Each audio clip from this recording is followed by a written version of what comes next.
বিসমিল্লাহির রহমানির রহিম। অ্যাজমা বা হাঁপানি। অ্যাজমা বা হাঁপানি এটি গ্রিক শব্দ অ্যাজমা শব্দের উৎপত্তি, যার অর্থ হল দ্রুত নিঃশ্বাস নেওয়া।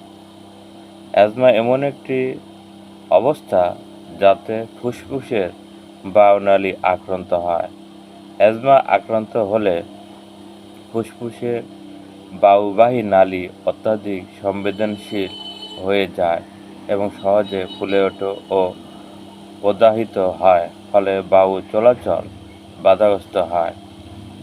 শ্বাস-প্রশ্বাসে বেঁচে থাকার জন্য অত্যন্ত জরুরি, যা দেহের কোষ ও কলায় পরিমিত অক্সিজেনের সরবরাহ করে এবং অতিরিক্ত কার্বন ডাই অক্সাইড বের করে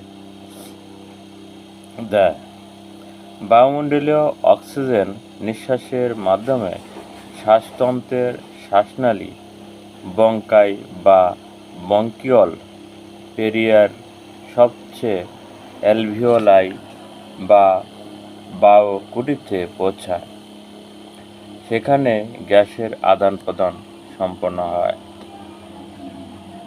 অ্যাজমার প্রকারভেদ। তীব্র অ্যাজমা বা তীব্র হাঁপানি, এতে ফুসফুসের বায়ুবাহী নালী বা আকস্মিকভাবে সংকুচিত হয়, যা শ্বাস-প্রশ্বাসে কষ্টের সৃষ্টি হয়।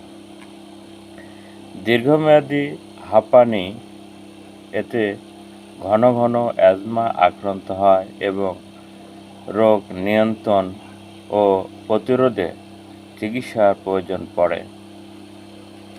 কারণ অনুসারে অ্যাজমা: অ্যালার্জিক অ্যাজমা বা সাধারণত কোনো অ্যালার্জেন বা অ্যান্টিজেন নিঃশ্বাসের মাধ্যমে ফুসফুসে ঢুকলে আমাদের ইমিউন সিস্টেমের বিরুদ্ধে প্রতিরোধ গড়ে তোলে, যেমন ফুলের রেণু, বিভিন্ন প্রাণীর লোম, স্মাইট বা ধুলোবালি ইত্যাদি। ফলে স্বাভাবিক শ্বাস-প্রশ্বাসের বাধাগ্রস্ত হয় এবং হাঁপানি দেখা দেয়। একে অ্যাটোপিক বা অ্যাজমা বা অ্যালার্জিক অ্যাজমা বলা হয়। নন অ্যালার্জিক অ্যাজমা: এ ধরনের অ্যাজমা অ্যালার্জি ঘটিত নয়, বরং ধূমপান, রাসায়নিক দ্রব্য বা জীবাণুর সংক্রমণে, মানসিক চাপ বা অট্টহাসি, অধিক ব্যায়াম, ঔষধ সেবন, খাদ্য সংরক্ষণকারী উপাদান বা পারফিউমে, অত্যধিক ঠান্ডা, গরম বা আর্দ্র ও শুষ্ক বাতাসের কারণে দেখা দেয়।